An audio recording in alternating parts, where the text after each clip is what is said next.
Hello friends, हम house wife की life बहुत बिजी होती है और इस बिजी लाइफ में अपने लिए टाइम निकालना बहुत ही मुश्किल हो जाता है।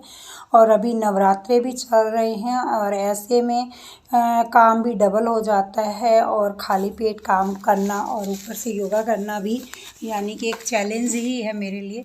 तो आज सुबह उठी, सबसे पहले रूटीन में अभी मैं 4:30 ही उठ रही हूँ और सबसे पहले मैंने पानी पिया और फिर उसके बाद थोड़ी देर मेडिटेशन किया। मेडिटेशन के बाद मैं बाहर ठंडी हवा में योगा किया, क्योंकि कमरों में योगा करने में आनंद नहीं आता है।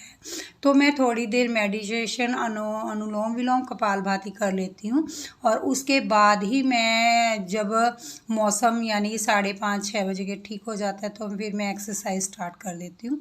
और सबसे पहले मैंने कुछ एक्सरसाइज करी। आज जंपिंग जैक कम किया और साथ ही साथ स्ट्रेचिंग वाली एक्सरसाइज और कमर की ज़्यादा एक्सरसाइज की। इनमें मरकट आसन किया और मरकट आसन के 3 पार्ट्स होते हैं और उनको एक एक करके किया। फिर भुजंग आसन किया और कुछ लेग्स की स्ट्रेचिंग अप डाउन भी किया। तितली आसन किया। ये आसन से आपका जो थाई का फैट है वो भी कम होता है, साथ साथ उसमें स्ट्रेचिंग भी हो जाती है। उसके बाद कुछ स्ट्रेचिंग वाली एक्सरसाइज करी। इससे आपका साइड फैट अच्छी तरह से कम हो जाता है। साइड का फैट कम करने के लिए ये एक्सरसाइज बहुत ही अच्छी है। और उसके बाद कुछ नेक रोटेशन किया।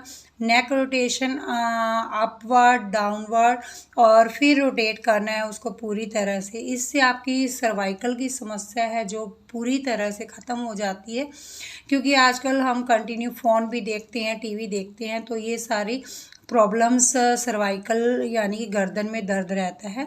और उसके बाद मैंने अनुलोम विलोम कपालभाति किया और फिर लग गई घर के कामों में। घर के काम जैसे ही ख़त्म हुए, नहा धो के पूजा के लिए मैंने कुछ फूल तोड़े और उसके बाद मैंने आरती की, यानी कि मंदिर में बैठ के पूजा किया।